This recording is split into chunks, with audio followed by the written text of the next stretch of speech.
Pernahkah Anda bertanya-tanya seperti apa pesta ulang tahun paling mengerikan di dunia?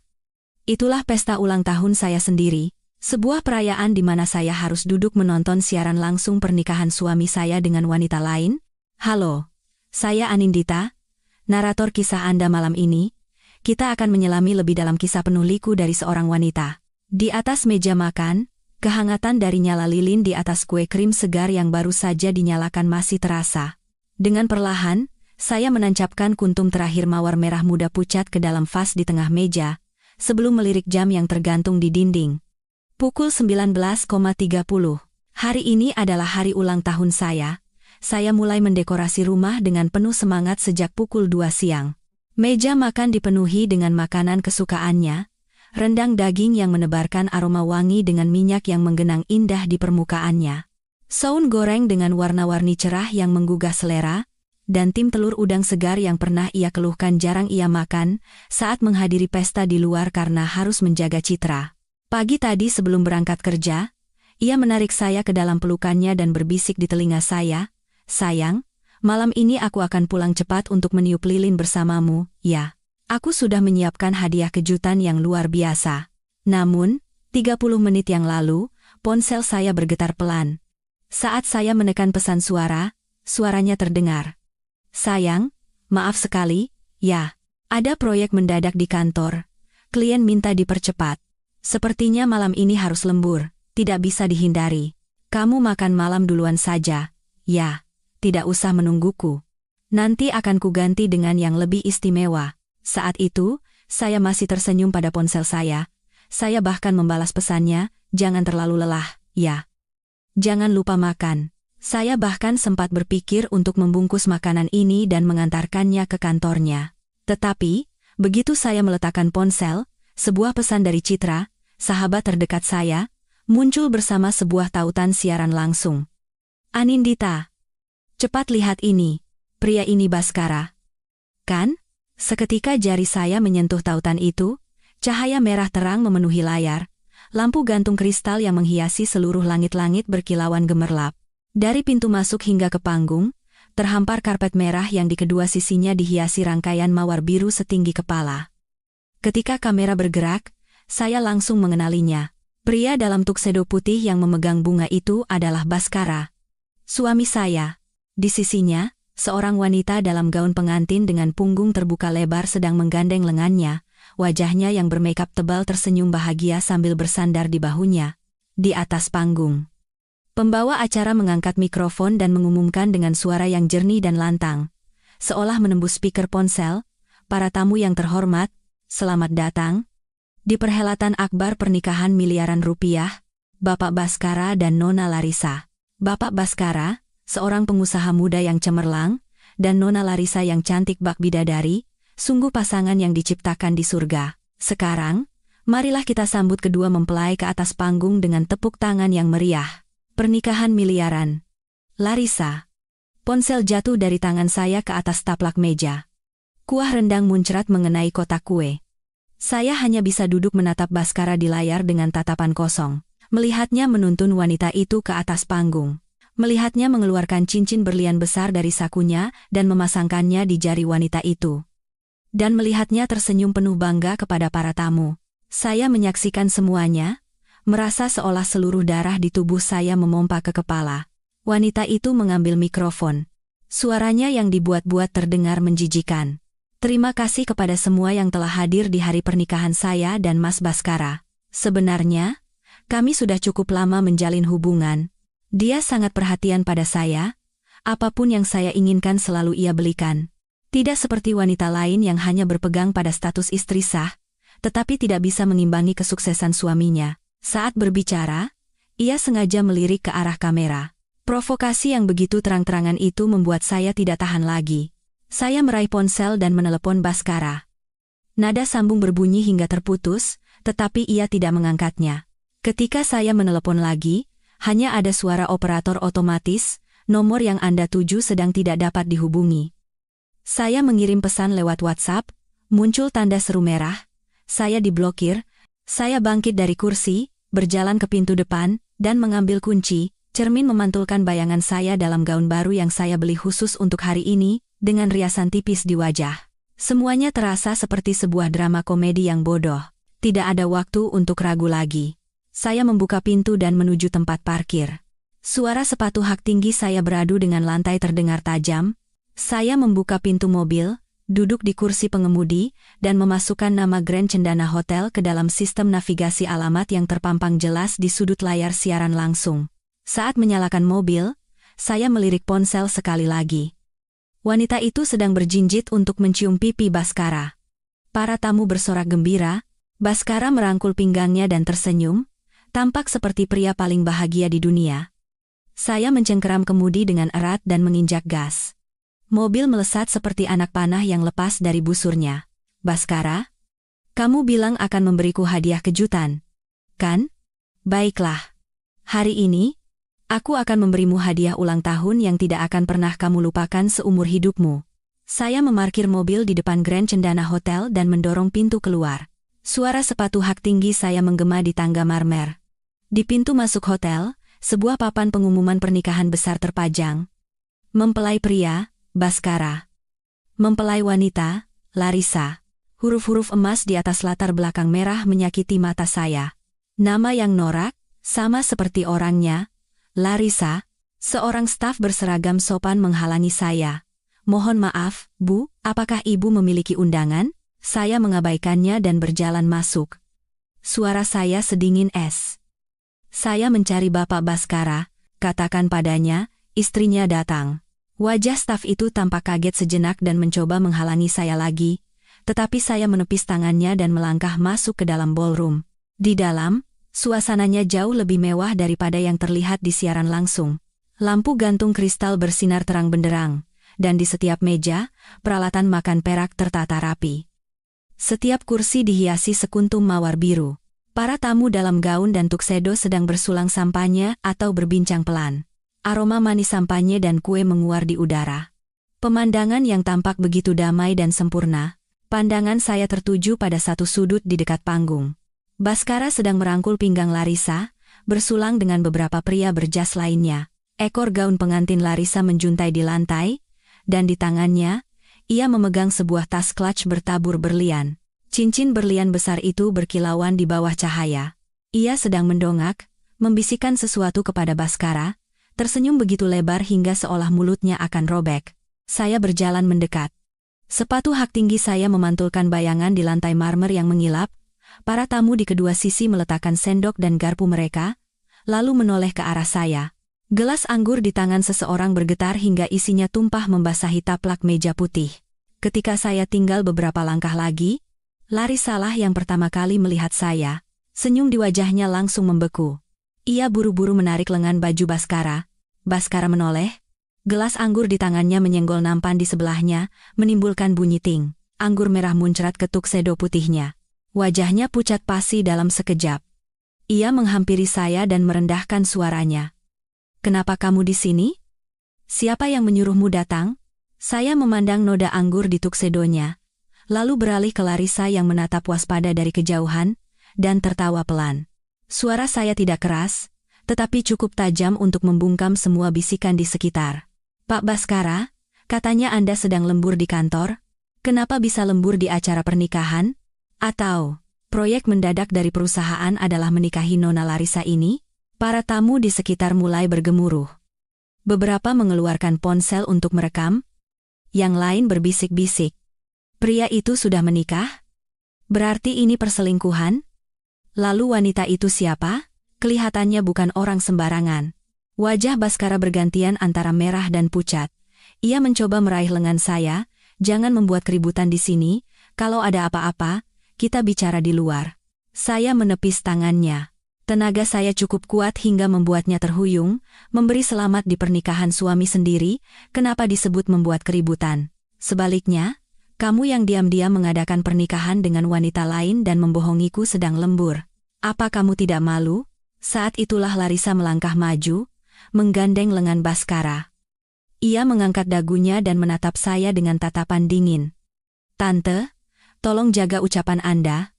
Saya dan Mas Baskara saling mencintai dengan tulus. Jangan mengamuk di sini. Saling mencintai dengan tulus? Saya balas menatapnya, dan berteriak agar semua orang di ruangan itu bisa mendengar. Lalu, apa kamu tahu kalau pria ini belum menceraikan saya? Tuxedo yang ia kenakan, cincin berlian di jarimu, semua biaya pernikahan ini adalah uang dari keluarga saya. Kamu tahu tidak, dari mana Bhaskara punya uang untuk menggelar pernikahan miliaran?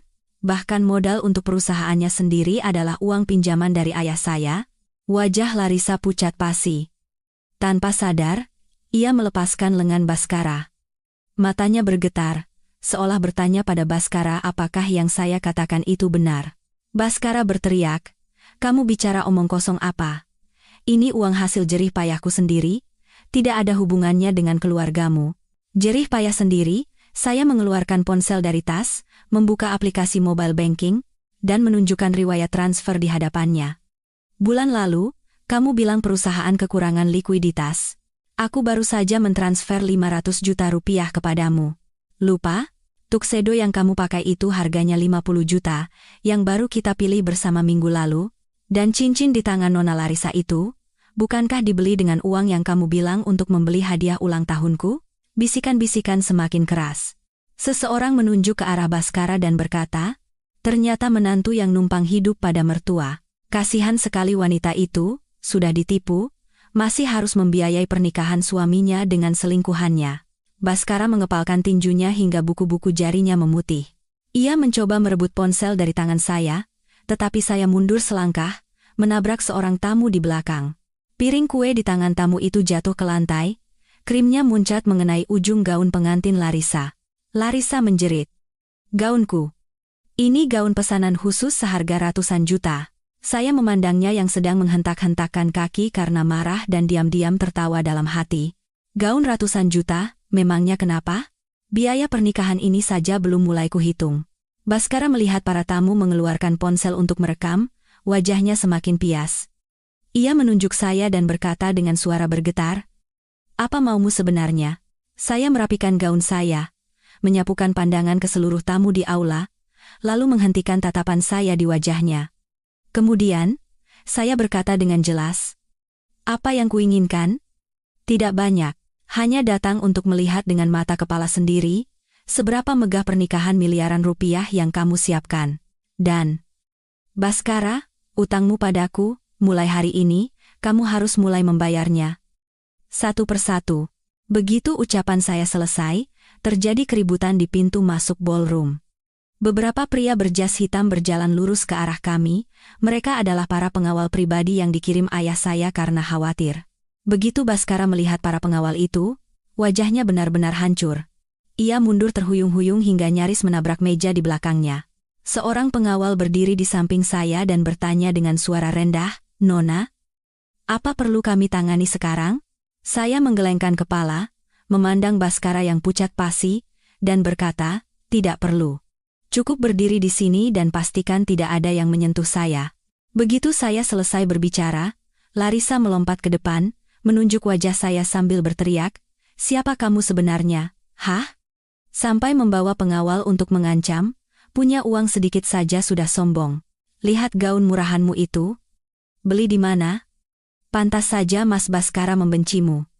Krim yang menodai gaunnya masih ada di sana."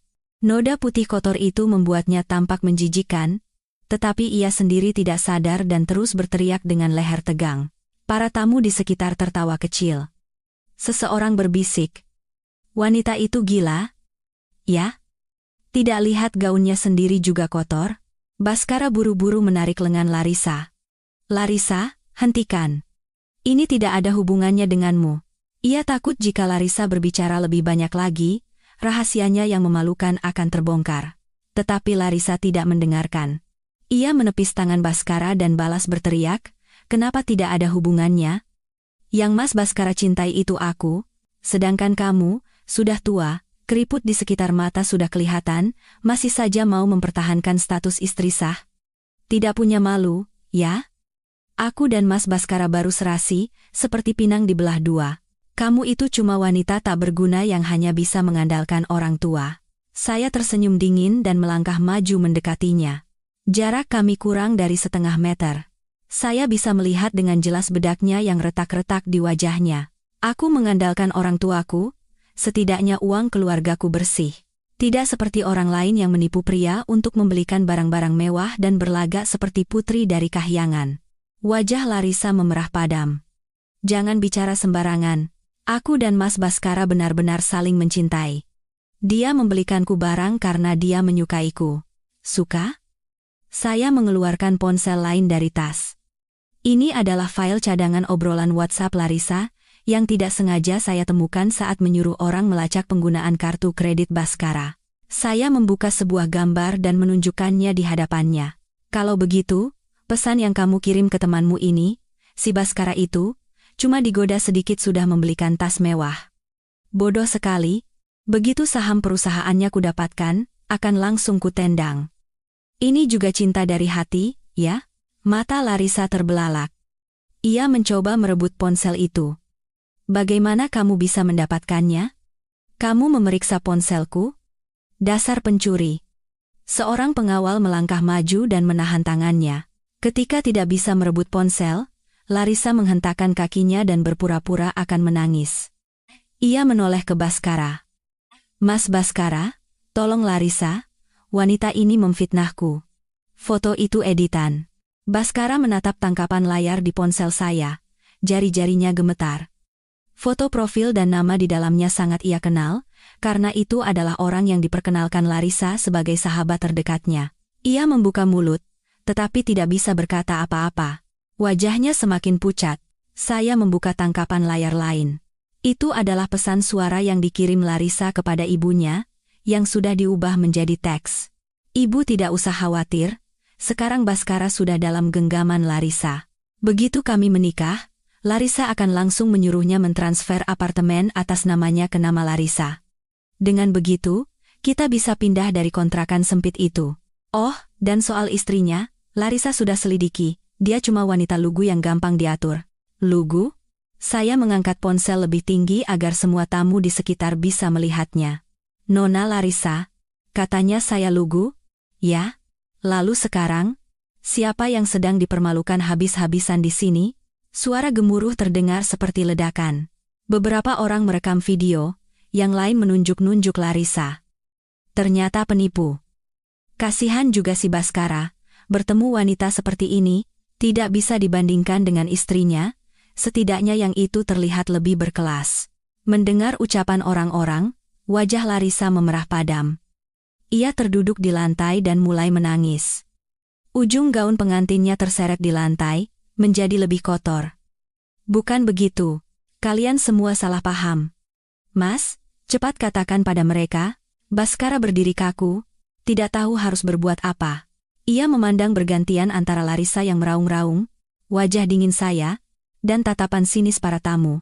Akhirnya, ia mengatupkan bibirnya dan berhasil mengucapkan satu kata, hentikan. Bangun. Tidak mau. Larissa tiba-tiba bangkit, menunjuk wajah Baskara sambil berteriak, ini semua karena kamu. Bukankah kamu bilang akan menceraikan wanita jalang itu? Bukankah kamu bilang perusahaanmu akan menjadi milikku? Lalu ini apa? Dipermalukan di depan mukanya, dan aku juga harus ikut menanggung malu? Mendengar makian itu, wajah Baskara menjadi hijau. Ia mengangkat tangannya, hendak menampar Larissa. Saya langsung berteriak, Baskara, coba saja sentuh dia. Banyak orang di sini yang melihatmu akan melakukan kekerasan pada wanita. Jika video ini tersebar, reputasi perusahaanmu akan hancur. Tangan Baskara berhenti di udara. Ia berdiri kaku selama beberapa detik. Akhirnya, ia mengepalkan tangannya dan menurunkannya. Dadanya naik turun karena amarah. Larissa melihat Baskara tidak berani berbuat apa-apa. Ia pun semakin menangis histeris dan duduk kembali di lantai dengan seenaknya, tidak peduli gaun pengantinnya menjadi kusut. Saya memandangi kekacauan di depan saya tanpa perasaan apapun. Sungguh menyedihkan. Inikah pernikahan miliaran rupiah yang dipersiapkan Baskara dengan susah payah? Pada akhirnya, ini hanyalah sebuah sinetron murahan yang membuat semua orang menjadi bahan tertawaan. Tiba-tiba, manajer hotel berlari menghampiri. Ia berkata kepada Baskara dengan wajah serba salah, Pak Baskara, mohon maaf. Biaya acara pernikahan belum dilunasi. Jika pembayaran belum dilakukan sekarang, Kami terpaksa harus mengambil tindakan sesuai prosedur. Mendengar kata biaya, wajah Baskara seolah menemukan tali penyelamat. Ia langsung berkata kepada manajer, "Saya bayar sekarang. Ayo ke resepsionis, saya akan gesek dengan black card saya." Sambil berkata, ia sengaja melirik ke arah saya, seolah ingin mengatakan, "Aku punya banyak uang. Jangan pikir kamu bisa mengatur hidupku." Saya memandang sikap sombongnya dan mengangkat sudut bibir dengan sinis. Dia belum tahu, ya, bahwa black card yang ia andalkan itu sudah menjadi sepotong plastik tak berharga. Baskara membawa manajer hotel ke meja resepsionis. Langkahnya tergesa-gesa dan berat. Noda anggur di tuxedo putihnya membuatnya tampak semakin kacau. Larissa, yang sedang menangis di lantai, berhenti meratap ketika melihat Baskara meninggalkannya. Ia menyeret gaunnya yang kotor dan berjalan di belakangnya, ujung gaunnya menyapu debu di lantai. Para tamu di sekitar sudah tidak peduli lagi dengan makanan di depan mereka. Semua orang mengikuti mereka sambil mengangkat ponsel tinggi-tinggi, seolah tidak mau ketinggalan episode selanjutnya dari sinetron ini. Saya meninggalkan para pengawal di tempat, dan perlahan mengikuti dari belakang, menyilangkan tangan di dada, ingin melihat bagaimana Baskara akan menangani situasi ini. Staf resepsionis yang berseragam rapi segera berdiri dan tersenyum pada Baskara. "Selamat malam, Pak Baskara. Ingin melunasi biaya acara pernikahan, ya?" Baskara membusungkan dada dan mengeluarkan kartu kredit hitam dari saku dalam tuksedonya. Kartu itu terbuat dari logam yang berkilauan. Ia sengaja memutar-mutar kartu itu di antara jari-jarinya beberapa kali sambil menyapukan pandangan ke kerumunan, terutama ke arah saya, yang ia tatap selama 2 detik, seolah pamer, "Lihat, kan? Aku kaya." "Ya, tagih saja. Gesek yang ini." Ia meletakkan black card itu di atas meja dengan bunyi beletak, dan berkata dengan suara keras agar semua orang bisa mendengar. "Jangan lama-lama, ya. Kami masih harus melanjutkan acara." Manajer hotel segera menyerahkan tagihan. "Pak Baskara, ini rinciannya. Biaya sewa tempat, catering, dekorasi bunga, dan biaya penyelenggaraan lainnya, totalnya 2,5 miliar rupiah. Mohon diperiksa." Baskara bahkan tidak melirik tagihan itu. Ia mengibaskan tangannya, "Tidak usah dilihat. Langsung gesek saja." Staf resepsionis mengambil black card itu dan memasukkannya ke mesin EDC. Jari-jarinya bergerak cepat di atas tombol. Suasana di sekitar hening seketika, hanya terdengar suara tik-tik dari mesin EDC. Mata semua orang terpaku pada mesin itu. Bahkan Larissa berhenti terisak dan membelalakan matanya, menunggu pesan pembayaran berhasil muncul. Namun, beberapa detik kemudian, suara tiit rendah terdengar dari mesin. Di layar, muncul tulisan merah. Senyum staf resepsionis membeku. Ia mencabut kartu itu dan memasukkannya lagi untuk mencoba sekali lagi, hasilnya sama. Wajah Baskara menegang. "Ada apa? Mesinnya rusak?" Staf resepsionis mengangkat kartu itu dan berkata dengan ekspresi meminta maaf, "Bapak, ini bukan masalah mesinnya. Kartu ini tidak bisa digunakan untuk pembayaran." "Tidak bisa digunakan?" Baskara melangkah maju dan menunjuk mesin itu sambil meninggikan suaranya. "Ini black card, tahu. Kartu tanpa batas limit. Coba lagi."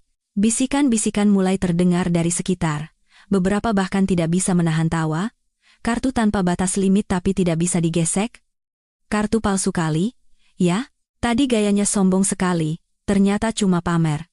Staf resepsionis terkejut dengan bentakan Baskara, tetapi tetap menjaga kesopanannya sambil memeriksa sesuatu di ponselnya. Kemudian, ia mengangkat wajahnya menatap Baskara dan berkata dengan suara yang lebih serba salah, "Bapak, ini benar-benar bukan kesalahan saya. Tadi saya sudah periksa, kartu ini sudah diblokir." "Diblokir?"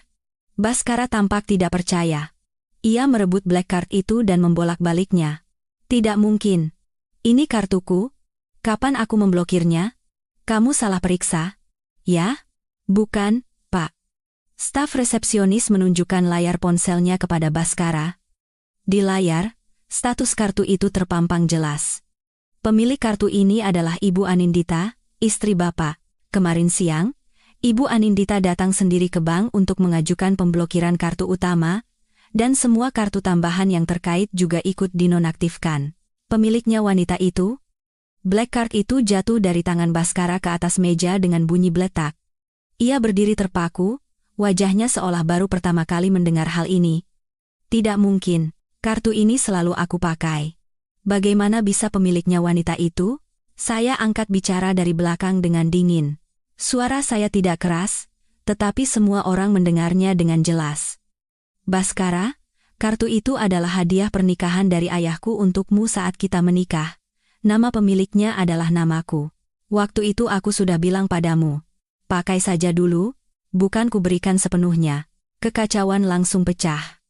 Suara gemuruh lebih keras dari sebelumnya. Ya Tuhan, ternyata kartu istrinya.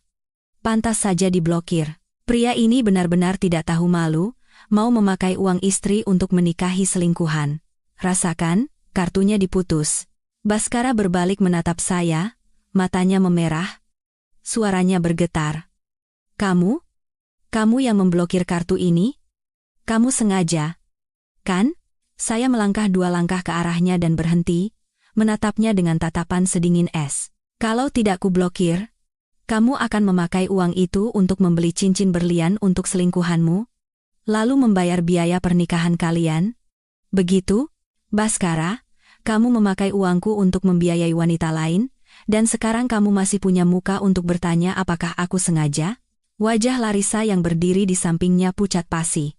Ia menarik lengan Baskara, bertanya dengan suara ketakutan, Mas, apa yang wanita ini katakan benar? Kartu ini bukan milikmu? Lalu bagaimana dengan biaya pernikahan kita? Saat ini, Baskara sudah tidak punya mood untuk memedulikan Larissa. Ia mengambil black card yang tergeletak di meja dan menyerahkannya lagi kepada staf. Gesek lagi. Pasti ada kesalahan dari bank. Coba sekali lagi. Staf resepsionis dengan terpaksa mengambil kartu itu dan menggeseknya lagi, hasilnya tetap sama. Di layar mesin EDC, tulisan kartu diblokir muncul sekali lagi. Baskara menatap layar itu dan terhuyung. Jika bukan karena manajer hotel yang menopangnya, ia pasti sudah jatuh. Tidak mungkin. Tidak mungkin.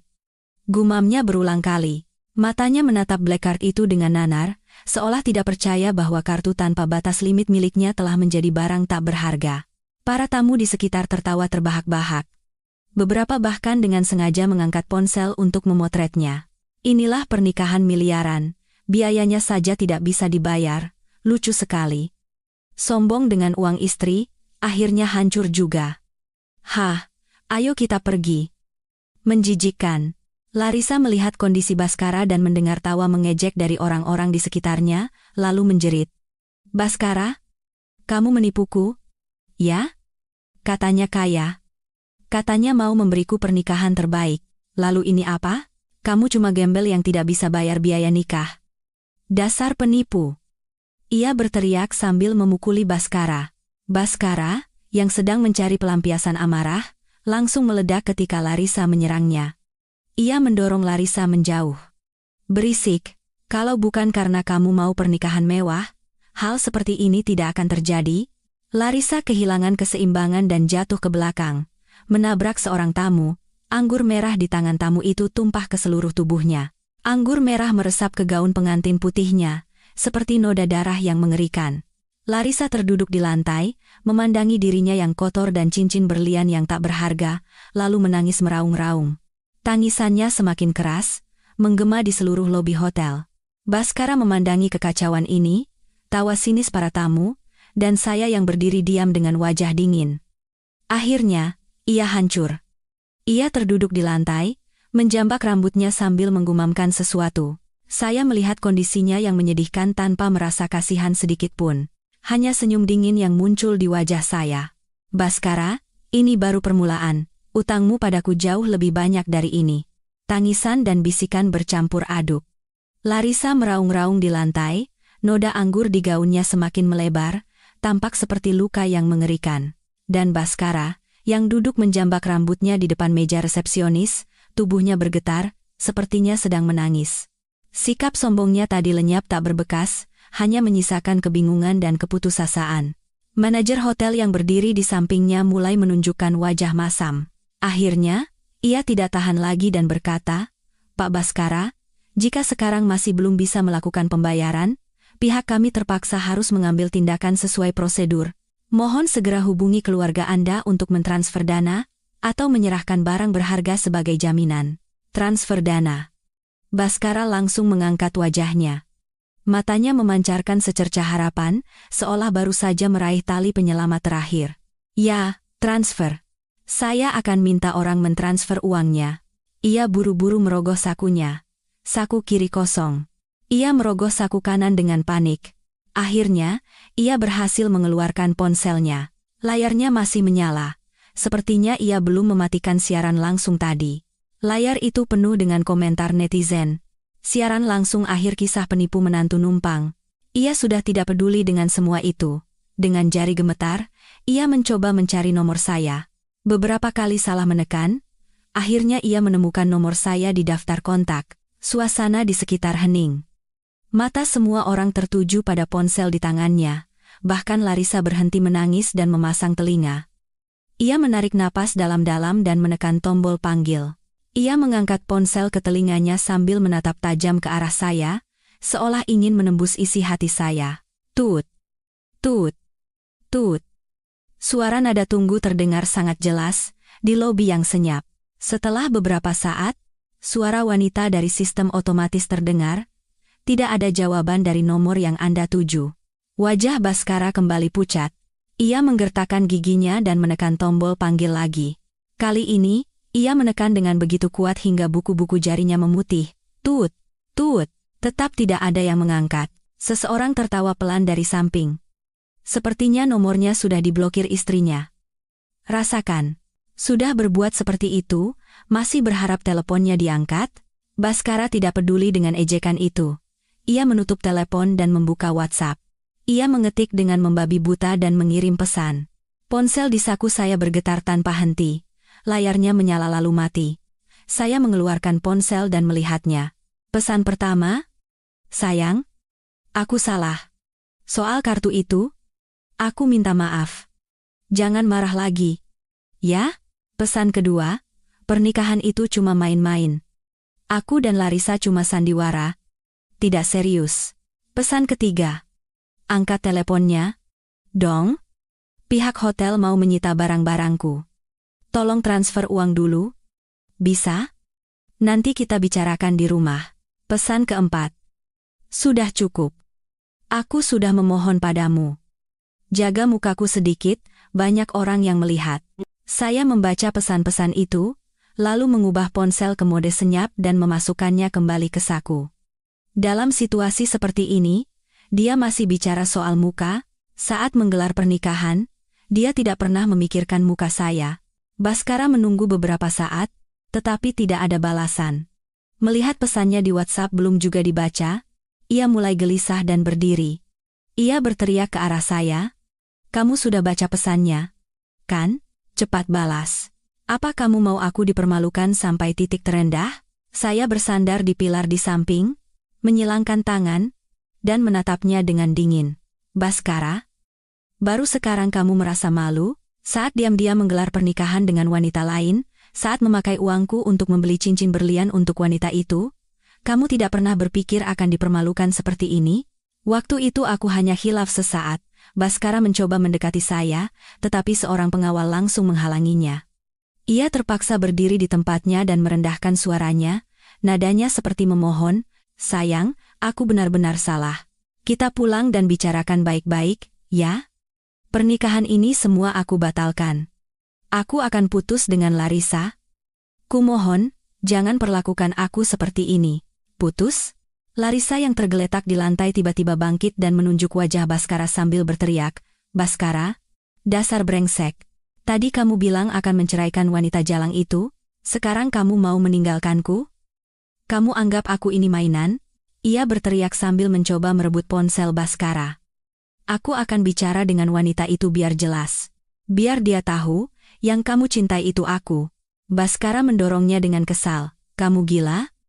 Apa hal itu penting sekarang?" Larissa terhuyung dan jatuh ke lantai lagi. Kali ini, ia tidak menangis, tetapi tertawa dingin. Perlahan ia bangkit, mengeluarkan ponselnya sendiri, dan memotret Baskara dan saya secara bergantian. "Bagus. Kalian memang pasangan suami istri yang serasi. Bekerja sama menipuku, ya? Aku akan sebarkan perselingkuhan kalian ke seluruh internet. Biar semua orang tahu betapa busuknya kalian." Baskara panik dan mencoba merebut ponselnya. Jangan posting.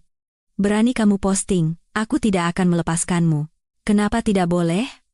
Kamu sudah menipu perasaan dan uangku, lalu aku harus diam saja? Larissa memegang ponselnya sambil mundur, jarinya menekan layar. Orang-orang di sekitar mulai berbisik lagi. Beberapa merekam video, beberapa berteriak, "Posting saja." Orang seperti itu harus diberi pelajaran. Baskara tidak tahu harus berbuat apa. Di satu sisi, ia mencoba menghentikan Larissa, di sisi lain, ia mencoba menelepon saya lagi. Kali ini, suara dari sistem otomatis langsung terdengar, "Nomor yang Anda tuju tidak dapat dihubungi." Ia terdiam sejenak sebelum sadar bahwa saya telah memblokir nomornya. "Kamu memblokir nomorku?" Baskara menatap saya dengan tatapan tak percaya. "Kita sudah bersama selama bertahun-tahun, kenapa kamu bisa melakukan ini padaku?" "Bertahun-tahun?" Saya tertawa sinis. "Baskara, kamu berani mengucapkan kata, bertahun-tahun padaku? Sejak saat kamu memutuskan untuk menggelar pernikahan ini, kata bertahun-tahun di antara kita sudah tidak ada lagi." Manajer hotel datang lagi, di tangannya ada selembar kertas. "Pak Baskara, jika tidak ada yang bisa dihubungi lagi, coba lihat daftar jaminan ini. Jam tangan dan cincin yang Anda kenakan, serta cincin berlian Nona Larissa itu, semuanya bisa dijadikan jaminan." "Tidak bisa." Baskara dan Larissa berteriak bersamaan. Jam tangan Baskara adalah yang saya belikan tahun lalu seharga 1 miliar rupiah. Sedangkan cincin berlian Larissa, tidak perlu ditanya lagi, itu seperti nyawanya. Larissa cepat-cepat melepas cincinnya, menggenggamnya erat sambil mundur. "Ini milikku. Tidak bisa dijadikan jaminan." Baskara juga memegangi jam tangannya. Wajahnya menghijau. "Saya akan coba cari cara lain. Saya akan coba pinjam uang dari orang lain." Ia mengambil ponselnya lagi. Kali ini, ia mulai menelepon teman-teman dan rekan kerjanya. Ia menelepon seorang konglomerat bernama Pak Wang, yang biasanya ia panggil Abang. Begitu telepon tersambung, ia berkata dengan nada menjilat, "Pak Wang, saya Baskara. Apa bisa pinjam uang sekitar 3 miliar dulu? Ada urusan mendadak. 2 hari saya kembalikan." Entah apa yang dikatakan di seberang sana, wajah Baskara mulai menegang. Akhirnya, ia berteriak, "Bagaimana Bapak bisa begini? Biasanya, kita kan dekat. Tolong sekali ini saja, tidak bisa?" Ia menutup telepon dan menelepon orang lain. Hasilnya sama, ada yang beralasan tidak punya uang, ada yang langsung menutup telepon. Ia menelepon cukup lama, tetapi tidak berhasil meminjam sepeser pun. Ponselnya jatuh ke lantai dengan bunyi bruk. Layarnya retak. "Tidak mungkin," gumam Baskara. "Semua orang memanggilku Abang, kenapa tidak ada yang mau meminjamkan uang?" Saya melihat kondisinya yang menyedihkan tanpa perasaan apapun. Biasanya, ia sombong dengan mengandalkan nama besar keluarga saya. Orang-orang yang baik padanya hanya karena menghormati keluarga saya. Sekarang saat ia jatuh, tidak ada yang peduli. Itu hal yang wajar. Baskara terduduk di lantai, mengambil ponselnya yang layarnya retak dan mencoba menelepon saya lagi, tetapi baterai ponselnya habis. Ia benar-benar hancur. Ia memeluk kepalanya, dan duduk meringkuk di lantai, tubuhnya bergetar, tampak seperti anak hilang. Larissa melihat kondisinya, merasakan tatapan orang di sekitarnya, lalu tertawa dingin dan berjalan keluar. "Mau kemana?" Baskara mengangkat wajahnya dan bertanya. Larissa berbalik menatapnya dengan pandangan merendahkan. "Memangnya aku harus di sini menanggung malu bersamamu? Kamu pikir aku bodoh?" Ia berjalan pergi tanpa menoleh lagi. Ujung gaun pengantinnya terseret di lantai, meninggalkan jejak kotor di belakangnya. Baskara menatap punggungnya, membuka mulut, tetapi tidak bisa berkata apa-apa. Manajer hotel menepuk bahunya. "Pak Baskara, wanita itu sudah pergi. Sekarang bagaimana pembayarannya?" Baskara tidak berkata apa-apa, hanya duduk meringkuk di lantai. Para tamu, melihat tidak ada lagi yang bisa ditonton, mulai bubar satu persatu, tetapi mereka tidak lupa menunjuk ke arahnya dan berbisik. Saya melihat jam. Hampir pukul 10 malam. Biasanya, jam segini saya sedang meniup lilin di rumah. Tapi sekarang, saya harus duduk menonton sinetron murahan di sini. Saya berkata kepada pengawal, "Kita pulang." Lalu orang itu, "Nona, Pengawal menunjuk Baskara yang meringkuk di lantai. Tidak usah pedulikan. Saya berjalan keluar. Masalah yang ia buat, harus ia selesaikan sendiri. Saat keluar dari hotel, angin malam yang sejuk menerpa wajah saya, rasanya lega. Ponsel di saku saya berbunyi lagi. Pesan dari ayah. Nak, ayah sudah urus semuanya. Kalau butuh bantuan apapun, bilang saja. Saya membalas, ayah, aku tidak apa-apa. Jangan khawatir. Mulai sekarang, aku bisa mengurusnya sendiri. Saya masuk ke mobil dan pulang. Lampu jalanan berlalu dengan cepat, ponsel di saku saya bergetar lagi. Pesan dari ayah.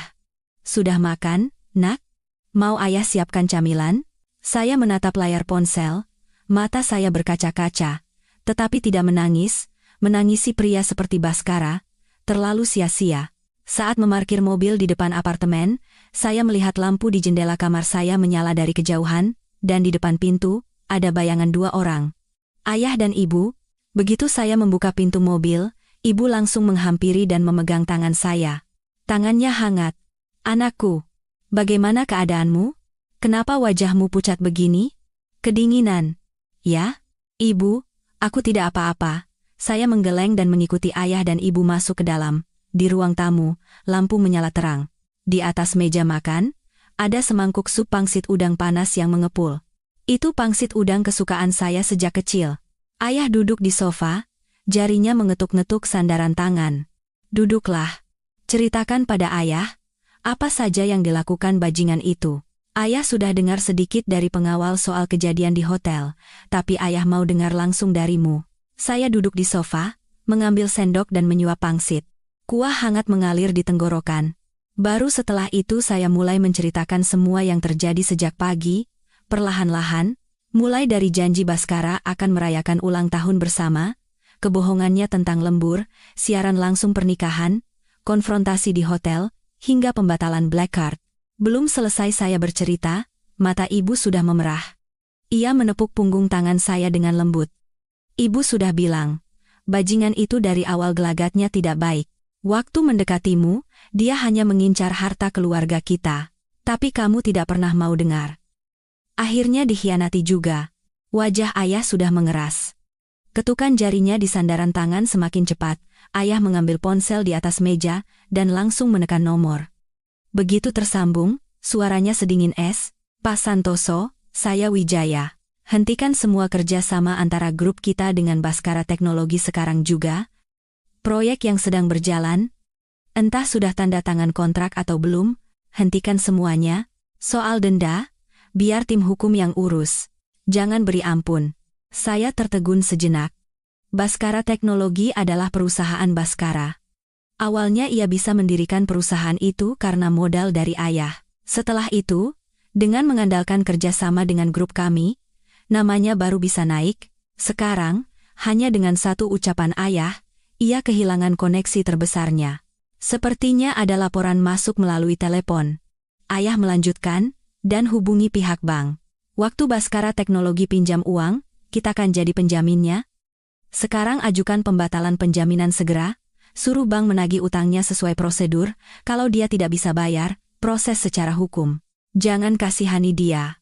Ayah menutup telepon itu, lalu mengangkat telepon lain dan menghubungi pengacara Budi, konsultan hukum keluarga. Pak Budi, besok pagi siapkan dokumen gugatan cerai untuk saya. Yang terbaik, si Baskara itu selingkuh saat masih dalam ikatan pernikahan dan menggelapkan harta Gonogini. Soal penggunaan black card itu, nanti putri saya akan kumpulkan buktinya dan kirimkan. Siapkan gugatan sampai dia bangkrut, jangan sampai dia dapat sepeser pun. Ibu datang membawa segelas susu hangat.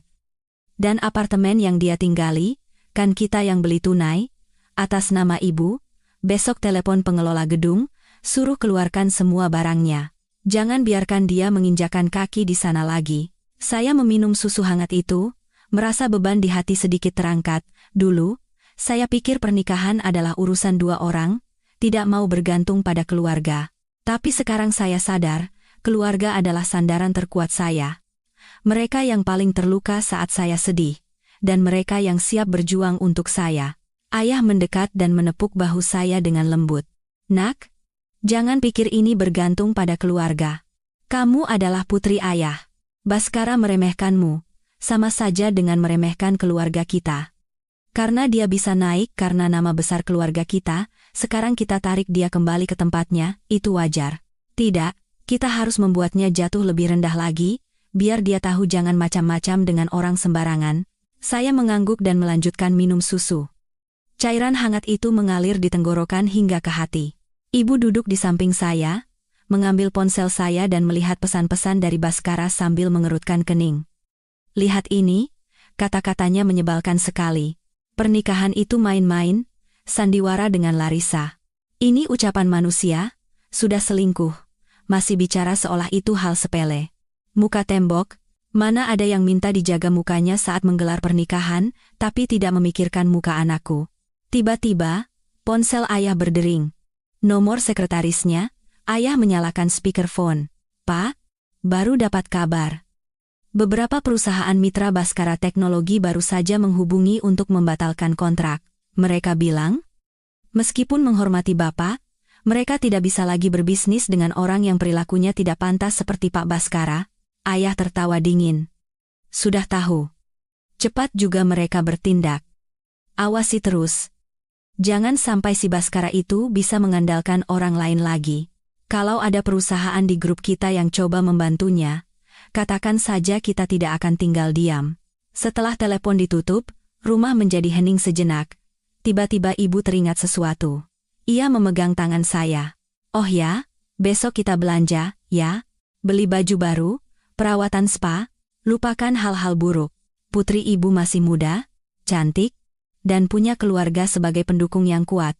Mulai sekarang, hanya akan ada hari-hari yang baik. Bercerai dari si Baskara itu adalah keberuntungan dalam hidupmu. Saya tertawa kecil dan mengangguk. Iya. Bu. Besok kita belanja. Malam itu, saya menginap di rumah orang tua. Kamar saya masih sama seperti dulu, di meja belajar, ada foto saya saat kuliah. Saya berbaring di tempat tidur, tidak lagi memikirkan Baskara dan Larissa. Rasanya nyaman. Ada ayah dan ibu, apapun yang dilakukan Baskara, saya tidak takut lagi. Keesokan paginya, saya terbangun karena suara telepon. Bukan telepon saya, tapi telepon kerja ayah di ruang tamu. Ayah menjawab. Setelah beberapa patah kata, ia menutupnya. Kemudian, ia mengetuk pintu kamar saya. Nak, sudah bangun? Tadi sekretaris telepon, bilang si Baskara itu datang ke kantor pagi-pagi. Tapi para mitra bisnis sudah menunggu di depan kantornya untuk membatalkan kontrak, dan orang bank juga datang menagih utang. Sekarang pasti dia pusing 7 keliling. Saya bangkit duduk dan mengucek mata, merasa tenang. Itulah karma yang pantas ia terima. Ibu membawa sarapan dan meletakkannya di meja samping tempat tidur sambil tersenyum. Ya harus pusing. Tanpa nama besar keluarga kita, dia bukan apa-apa. Baru sadar sekarang. Dulu sombong sekali sama ibu, bilang sukses karena kemampuannya sendiri. Hebat dari mana? Kemampuan selingkuh dan bohongnya memang hebat. Saat saya menggigit sepotong sandwich, telepon ayah berdering lagi. Kali ini dari pengacara Budi, Pak Wijaya. Draft surat cerai sudah selesai, sudah saya kirim ke email Nona Anindita. Dan setelah memeriksa riwayat penggunaan Black Card Pak Baskara, ditemukan bahwa dalam 3 bulan terakhir, ia menghabiskan banyak uang untuk Nona Larissa.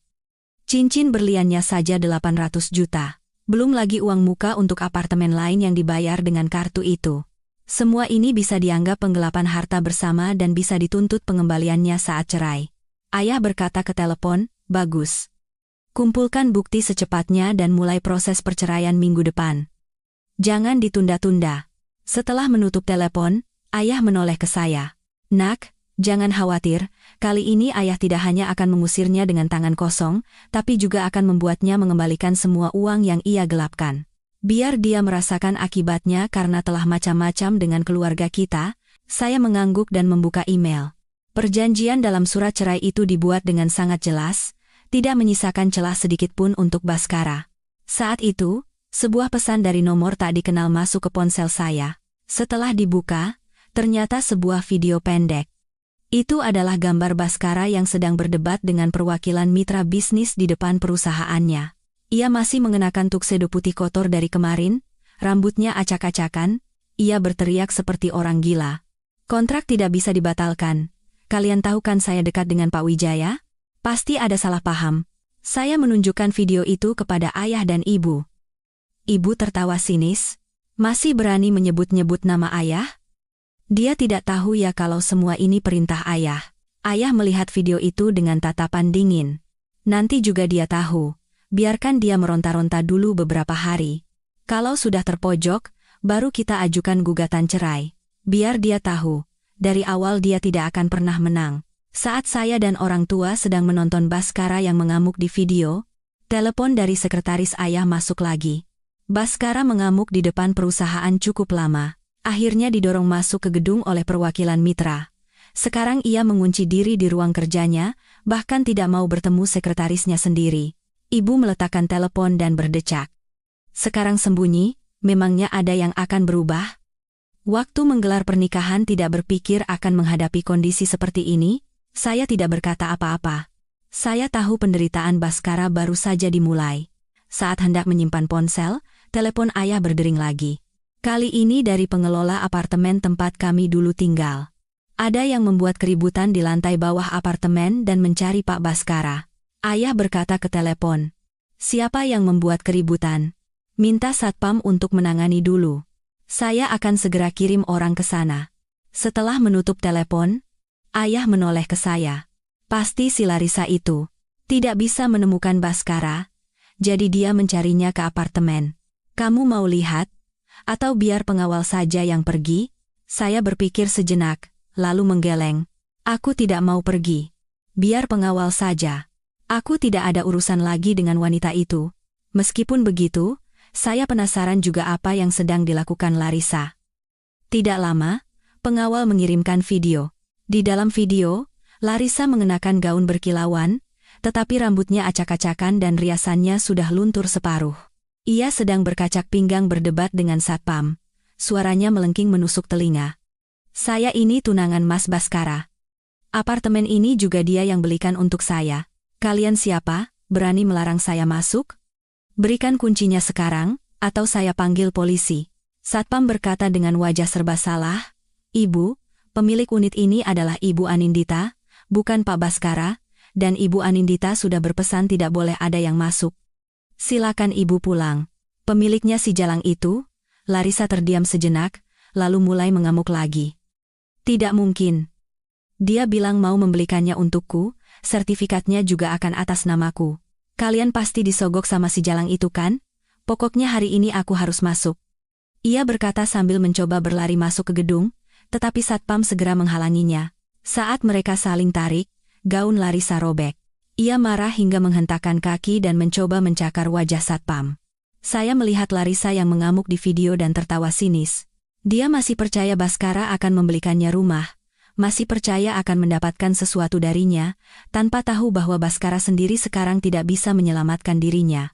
Tidak lama, ada pesan dari pengawal yang mengatakan Larissa sudah diusir. Tetapi sebelum pergi, ia masih berteriak akan mencari Baskara dan menuntut pertanggungjawaban. Ayah melempar ponsel ke sofa dan tertawa dingin. Wanita itu juga tidak waras. Matanya hanya uang. Dari awal pacaran dengan Baskara pasti karena uang. Sekarang tidak ada uang, jadi dia mengamuk. Cocok sekali mereka. Ibu mengangguk. Iya, wanita seperti itu harus diusir dengan tangan kosong baru sadar. Memangnya dia siapa?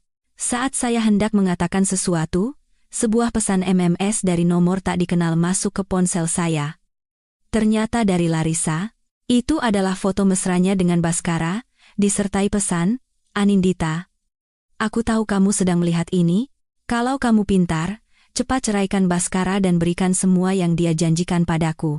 Kalau tidak, aku akan sebarkan semua foto ini di internet, biar seluruh dunia tahu betapa brengseknya suamimu. Saya membaca pesan itu dan tertawa terbahak-bahak. Masih mau mengancamku dengan hal seperti ini? Naif sekali.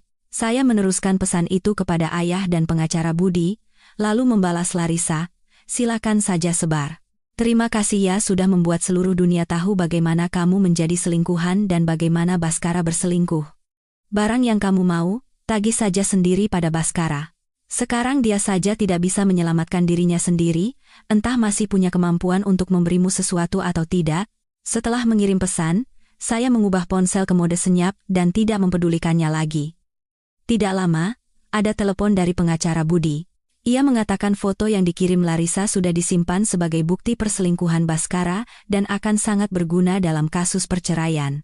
Menjelang sore, ada kabar baru dari sekretaris. Larissa menyerbu kantor Baskara dan mengamuk di lobi. Baskara terpaksa mengizinkannya masuk ke ruang kerjanya. Tidak lama, sekretaris mengirimkan file rekaman suara. Itu adalah suara pertengkaran Larissa dan Baskara di ruang kerja.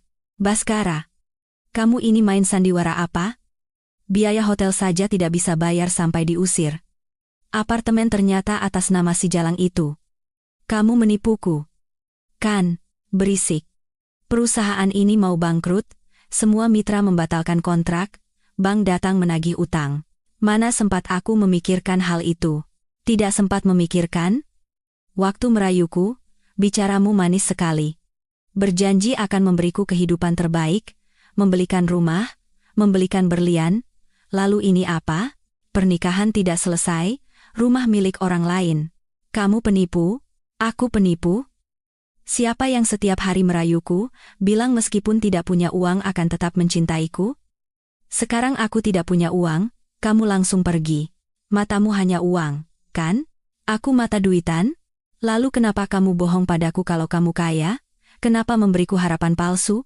Selama pacaran denganmu, yang kudapat hanya cincin berlian ini, dan itu pun sekarang mau disita hotel, aku dapat apa darimu?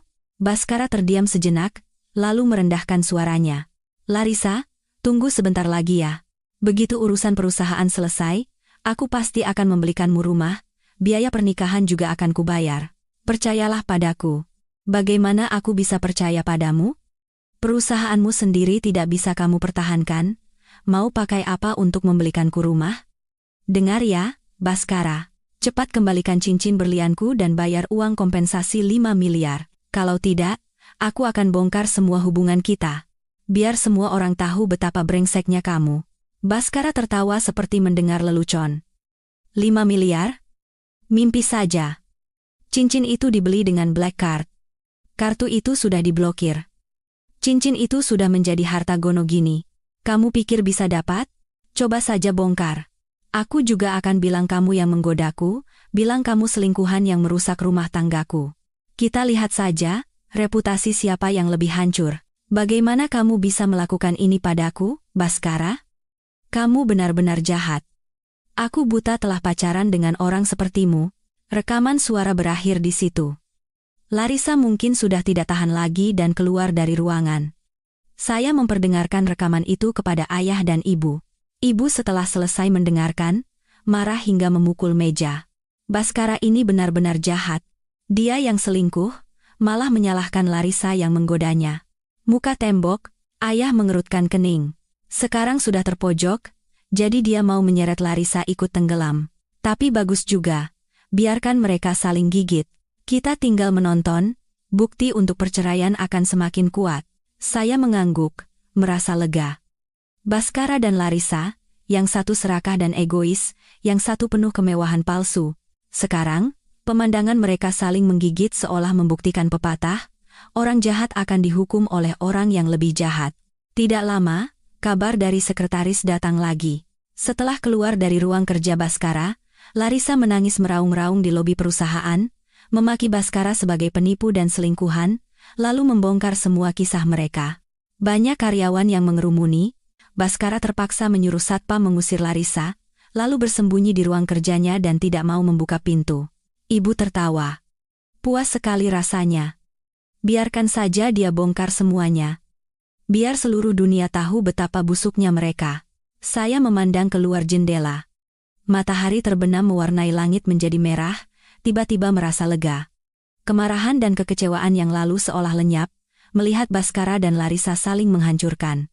Belum lagi berita Larissa mengamuk di kantor Baskara mereda, sekretaris mengirimkan video lain. Ini adalah video real-time dari ballroom Grand Cendana Hotel.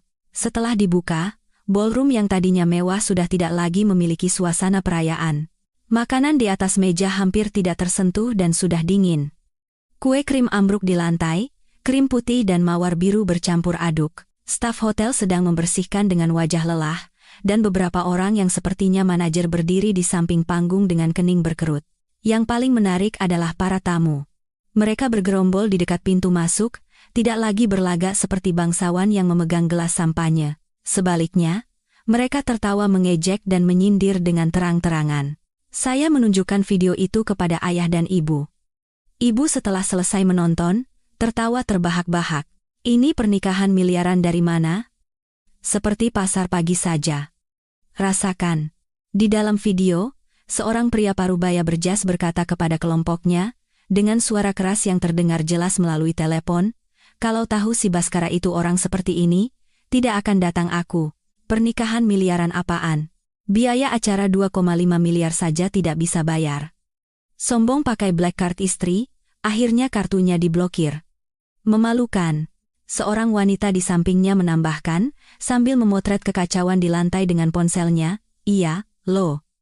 Tadi dengar manajer hotel mau menuntut si Baskara atas tuduhan penipuan, biaya tempat, makanan, dekorasi bunga, belum dibayar sepeser pun."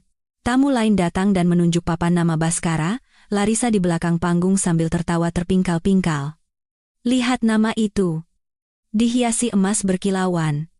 Sekarang kelihatannya lucu sekali, yang satu menantu numpang hidup, yang satu selingkuhan mata duitan.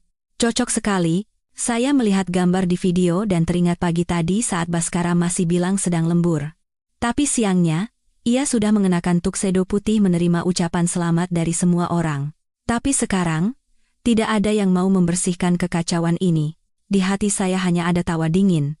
Pesan dari sekretaris terus masuk. "Nona, sudah ditanyakan ke pihak hotel.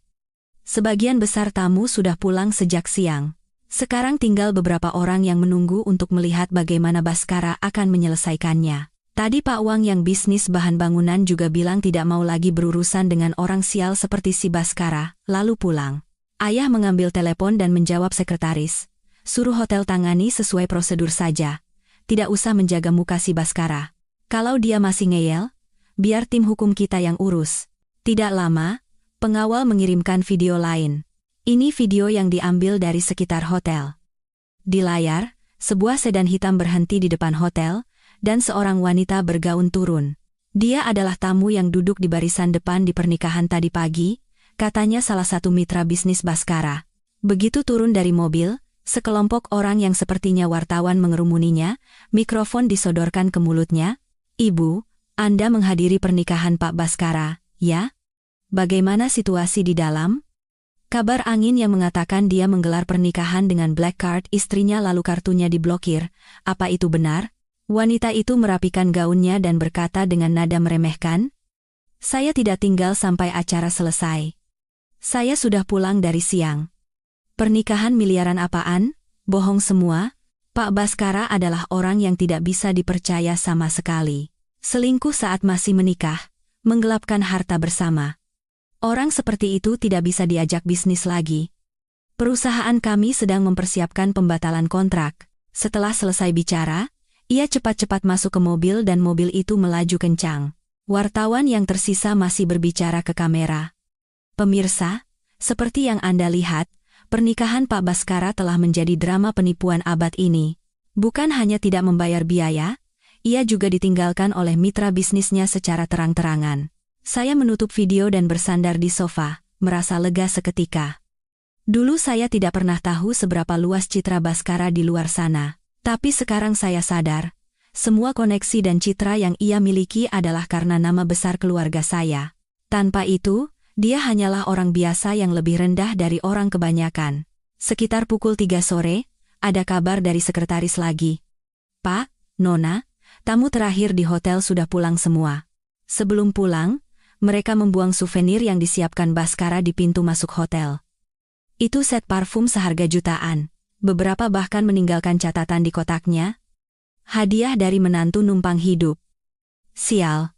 Ayah mendengar itu, mengetuk sandaran tangan dan mengangkat sudut bibirnya. "Dibuang ya bagus. Biar dia tahu, orang-orang yang selama ini coba ia jilat memandangnya begitu rendah. Mereka mau berteman hanya karena menghormati keluarga kita." Ibu yang sedang mau membuat teh, menunjuk keluar jendela ruang tamu. "Pak, lihat itu. Bukankah itu orang dari hotel?" Sepertinya menuju ke arah kita. Saya dan ayah berjalan ke jendela. Benar saja. Dua orang berseragam hotel sedang berbicara dengan satpam di pintu masuk apartemen. Di tangan mereka ada map. Pasti datang mencari Baskara untuk menagih utang. Tidak bisa menemukan Baskara, jadi mereka mencari saya. Ayah mengerutkan kening dan menelepon kepala satpam. Pak Kepala, jangan biarkan orang hotel itu masuk ke dalam apartemen. Katakan saja Baskara sudah tidak di sini. Suruh mereka hubungi yang bersangkutan langsung. Kalau membuat keributan, langsung lapor polisi. Setelah menutup telepon, ayah menoleh ke saya. Tidak usah berurusan dengan mereka. Utang yang dibuat Baskara, biar dia yang bayar. Jangan sampai mengotori rumah kita. Tidak lama, ada kabar dari kepala satpam. Begitu orang hotel mendengar Baskara sudah tidak di sini, dan kami sudah tidak ada hubungan lagi, wajah mereka berubah, dan mereka pergi sambil mengumpat, buang-buang waktu kerja saja. Sudah tidak dapat uang, malah bisa dipotong gaji. Sore harinya, sekretaris melaporkan ringkasan. Tamu di pernikahan totalnya sekitar 120 orang. Tapi menjelang pukul 5 sore, semua sudah pulang dan tidak ada yang menghubungi Baskara. Kerugian hotel, mulai dari bahan baku, sewa tempat, hingga dekorasi bunga, bertambah dari 2,5 miliar rupiah, menjadi beberapa miliar lagi, karena beberapa tamu sengaja menumpahkan anggur ke karpet panggung dan memecahkan hiasan kristal. Ibu menyendokkan rendang untuk saya sambil tertawa. Tamu-tamu itu juga tidak biasa ya. Dikerjai Baskara, ya harus melampiaskan amarah. Semua kerugian itu, Baskara yang harus tanggung jawab. Siapa suruh berbuat di luar kemampuannya. Saya menyuap sup dan teringat cerita lain dari sekretaris. Baskara diam-diam menelepon manajer hotel siang tadi, meminta untuk menangguhkan tagihan, bilang begitu urusan perusahaannya selesai akan segera membayar. Tapi manajer hotel langsung memarahinya. Pak Baskara, jangan beri saya harapan palsu lagi. Sekarang seluruh hotel membicarakan Anda.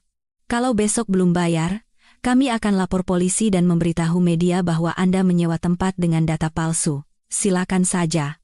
Baskara tidak bisa berkata apa-apa dan menutup telepon, bahkan mematikan ponselnya. Sekarang, baik di hotel maupun di kantor, tidak ada yang tahu di mana dia. Saya meletakkan sendok dan garpu, memandang pemandangan malam di luar jendela. Hati saya tenang. Baskara menggelar pernikahan miliaran untuk gengsinya, dan sekarang ia sedang mendorong dirinya ke jalan buntu. Semua adalah akibat perbuatannya sendiri. Ejekan para tamu, tagihan dari hotel, pembatalan kontrak dari mitra bisnis, adalah hukuman yang setimpal untuk kehidupannya yang palsu. Sebelum tidur, sekretaris mengirim pesan terakhir. Pihak hotel telah menyita tuxedo Baskara dan gaun pengantin Larissa. Mereka memasang pengumuman di pintu masuk hotel, karena Bapak Baskara tidak melunasi biaya acara pernikahan, kami menyimpan barang-barang pribadinya untuk sementara. Mohon segera melunasi pembayaran. Sekarang banyak orang yang memotret di depan pengumuman itu, dan di internet sudah menjadi meme. Saya membuka foto yang dikirim sekretaris. Di depan pengumuman di pintu masuk hotel, banyak orang berkerumun. Beberapa memotret dengan ponsel, beberapa menunjuk-nunjuk sambil tertawa. Di samping pengumuman, tuxedo putih bernoda anggur milik Baskara tergantung di gantungan baju, seperti sampah yang dibuang. Ibu datang melihat dan tersenyum. Sekarang seluruh kota tahu kalau si Baskara itu menantu numpang hidup yang punya utang. Selanjutnya, mau kemanapun dia menyerahkan kartu nama untuk bisnis, tidak akan ada yang mau. Keesokan paginya, saya terbangun karena telepon dari sekretaris. Ia melaporkan bahwa Baskara akhirnya muncul. Ia keluar dari sebuah warung internet. Warnet? Rambutnya acak-acakan, tuksedonya bernoda kuah mie instan. Ia berjalan terpincang-pincang ke arah kantornya. Mungkin semalaman duduk di warnet sampai kakinya kesemutan. Saya mengucek mata dan bangkit. Ibu sudah menyiapkan sarapan di meja, telur mata sapi panas mengepul. Ayah sedang melihat foto yang baru dikirim sekretaris di ponselnya. Di foto, Baskara sudah tidak lagi tampak seperti Pak Baskara.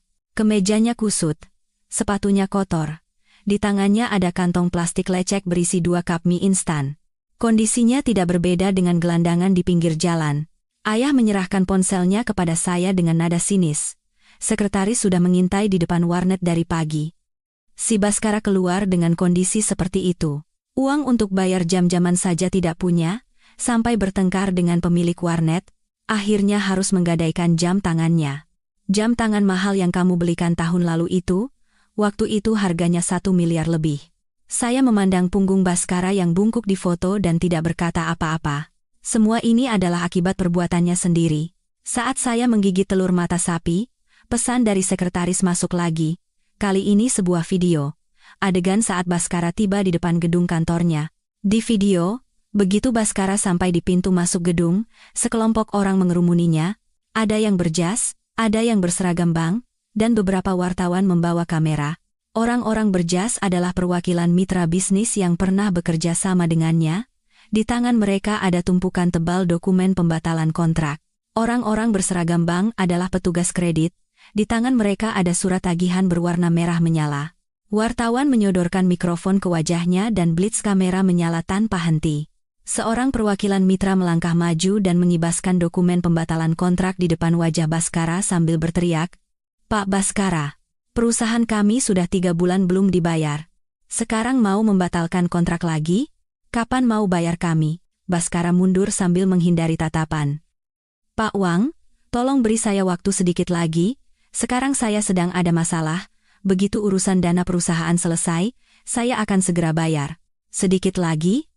Pak Wang tertawa sinis dan menunjuk ke kontrak. "Saya sudah memberimu waktu 3 kali. Terakhir kali kamu bilang begitu dapat uang dari pernikahan, akan segera bayar. Tapi uangnya malah kamu pakai untuk membeli cincin berlian untuk selingkuhanmu. Pernikahan saja tidak bisa bayar. Sekarang seluruh kota tahu kamu penipu. Bagaimana saya bisa terus berbisnis denganmu? Nama baik perusahaan saya bisa ikut hancur." Petugas bank di sampingnya menambahkan, "Pak Baskara, pinjaman 50 miliar rupiah yang Anda ambil dari bank kami sudah jatuh tempo kemarin. Sesuai peraturan, jika hari ini belum dilunasi, kami terpaksa harus membekukan rekening perusahaan Anda dan menyita aset atas nama Anda." Baskara berkata dengan suara bergetar, "Bapak petugas, tolong beri saya waktu 15 hari lagi. Saya pasti akan cari uangnya." 15 hari? Petugas bank menggeleng dan berkata dengan tegas, "Kami sudah memberimu cukup waktu. Awalnya Anda bisa dapat pinjaman karena dijamin oleh Pak Wijaya. Sekarang jaminannya sudah dicabut, dan Anda tidak punya aset lain sebagai jaminan. Kami terpaksa harus bertindak sesuai prosedur." "Siapa yang akan bertanggung jawab atas kerugian bank?" Pertanyaan dari wartawan semakin tajam. "Pak Baskara, kabar angin yang mengatakan Anda menggelar pernikahan dengan black card istri Anda lalu kartunya diblokir. Apa itu benar? Anda selingkuh selama pernikahan dan menggelapkan harta bersama?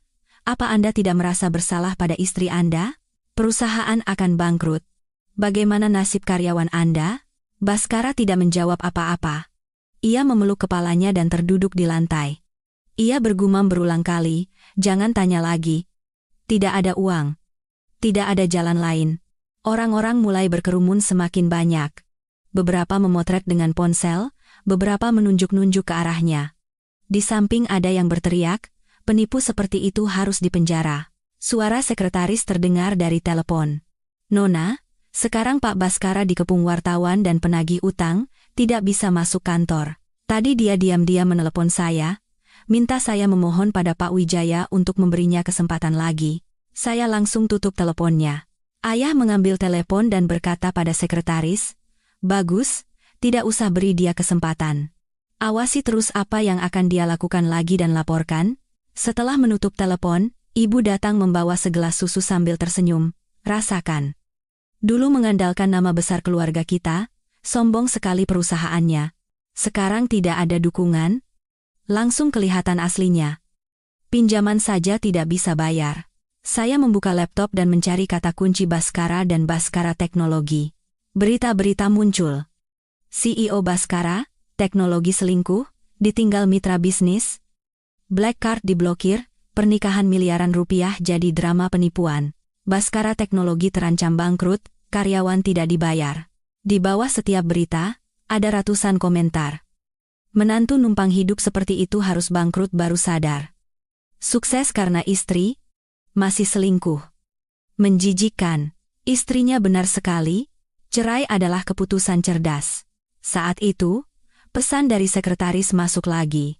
"Nona, Pak Baskara dikepung penagih utang selama lebih dari 1 jam. Akhirnya dengan bantuan Satpam, ia berhasil masuk ke perusahaan. Tapi di dalam juga kacau, lebih dari 10 karyawan mengajukan pengunduran diri dan berdemo menuntut gaji yang tertunggak. Mereka bilang kalau tidak dibayar, akan lapor ke Dinas Tenaga Kerja. Saya membuka video lain yang baru dikirim sekretaris. Video itu diambil dari tempat parkir perusahaan. Melalui jendela ruang kerja, terlihat karyawan sedang mengemasi barang-barang mereka ke dalam kardus. Beberapa karyawan memegang spanduk bayar gaji kami, dan berteriak di depan pintu masuk perusahaan. Baskara, bayar gaji kami. Gaji bulan lalu belum dibayar. Saya harus bayar cicilan apartemen. Tidak bisa meninggalkan kami begitu saja, teriak seorang karyawan sambil menangis. Karyawan lain menambahkan, kami sudah bekerja untuk Anda selama 2 tahun. Meskipun tidak ada jasa, setidaknya ada kerja keras kami. Perusahaan sudah hancur begini, masih mau menunggak gaji? Tidak punya malu? Tidak lama, pintu ruang kerja terbuka dan Baskara keluar. Ia berdiri dengan wajah pucat, di tangannya ada map. Semuanya tenang dulu. Sekarang saya sedang bicara dengan investor. Begitu dapat dana investasi, saya akan langsung bayar gaji kalian, plus bonus. Mengerti? Investor? Seorang karyawan tertawa sinis. Seluruh dunia sudah tahu tentangmu. Siapa yang mau berinvestasi padamu? Kemarin saya dengar dari bagian keuangan, saldo di rekening perusahaan tidak sampai 1 miliar. Sewa kantor bulan ini saja tidak bisa bayar. Wajah Baskara memerah. Ia membuka mulut, tetapi tidak bisa berkata apa-apa. Saat itu, beberapa orang berseragam masuk. Mereka adalah petugas dari kantor pajak. Pak Baskara, kami menerima laporan bahwa perusahaan Anda melakukan penggelapan pajak. Dalam 3 hari, jika denda sebesar 350 juta rupiah tidak dilunasi, kami akan mengambil tindakan hukum. Baskara menerima surat denda itu, tangannya gemetar hingga surat itu jatuh. Penggelapan pajak? Tidak mungkin. Perusahaan kami melakukan segalanya sesuai hukum. Soal sesuai hukum atau tidak, kami sudah memeriksanya. Petugas itu memungut surat denda dan menyerahkannya lagi. Jika ada keberatan, bisa mengajukan banding. Tapi denda harus dibayar sesuai jadwal. Kalau tidak, kami akan menyita dokumen keuangan perusahaan. Setelah petugas itu pergi, Baskara berdiri kaku, memandangi surat denda, para karyawan, dan penagih utang yang mengelilinginya. Tiba-tiba, kakinya lemas dan ia terduduk di lantai. Dokumen di tangannya berhamburan. Pesan dari sekretaris masuk seketika. Nona, Pak Baskara baru saja pingsan, karyawan membawanya ke rumah sakit terdekat. Kata dokter karena gula darah rendah dan stres, tapi tidak parah. Begitu sadar, dia langsung keluar dari rumah sakit, tapi tidak tahu kemana. Ayah menutup laptop dan bersandar di sofa. Bajingan itu sudah tamat. Perusahaan, uang, koneksi, semuanya hilang. Sekarang tinggal urusan cerai. Ibu mengambil ponsel dan menelepon pengacara Budi. Pak Budi, siapkan semuanya.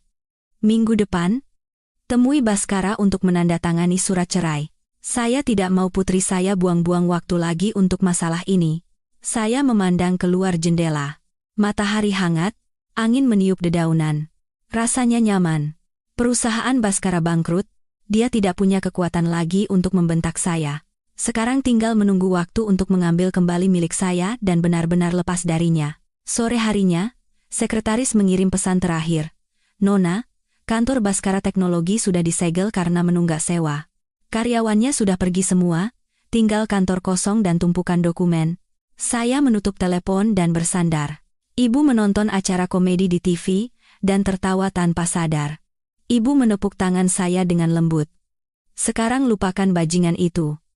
Putri ibu masih muda. Mulai sekarang, hanya akan ada hari-hari yang baik. Setelah Baskara keluar dari rumah sakit, ia menghilang. Sekretaris mencoba mencarinya, tapi tidak ketemu. Hingga malam hari, seorang kenalan yang tinggal di dekat sebuah apartemen di timur kota menghubungi sekretaris, mengatakan melihat Baskara diam-diam masuk ke gedung apartemen itu. Apartemen itu adalah tempat Baskara menggunakan black card untuk membayar uang muka untuk Larissa. Tempat yang pernah dipamerkan Larissa di media sosial. Sekretaris segera ke sana dan mengintai di bawah gedung. Tidak lama, Ia mengirim video. Baskara mengenakan baju pasien yang kusut, di tangannya ada kantong plastik, berjalan menunduk masuk ke apartemen. Rambutnya masih acak-acakan, dan wajahnya tampak lebih buruk dari saat di rumah sakit. Saya mengirim pesan ke sekretaris, jangan ikut masuk. Awasi saja dari bawah. Lihat apakah si Larissa itu datang. Seperti yang diduga, belum sampai jam 8 malam, sekretaris mengirim video lagi. Di layar, Larissa muncul dengan sebuah koper besar. Ia masih mengenakan gaun berkilauan dari acara pernikahan, riasannya tebal. Di tangannya ada kotak perhiasan. Saat berjalan, terdengar bunyi kling-kling dari dalam. Kelihatannya seperti sedang berkemas untuk kabur. Nona, Larissa sudah masuk. Kopernya kelihatannya berat sekali, mungkin berisi barang-barang berharga. Tadi saya tanya satpam, katanya siang tadi dia juga datang sekali dan membawa beberapa tas mewah. Sekarang datang lagi, sepertinya benar-benar mau kabur. Saya menunjukkan video itu kepada ayah dan ibu.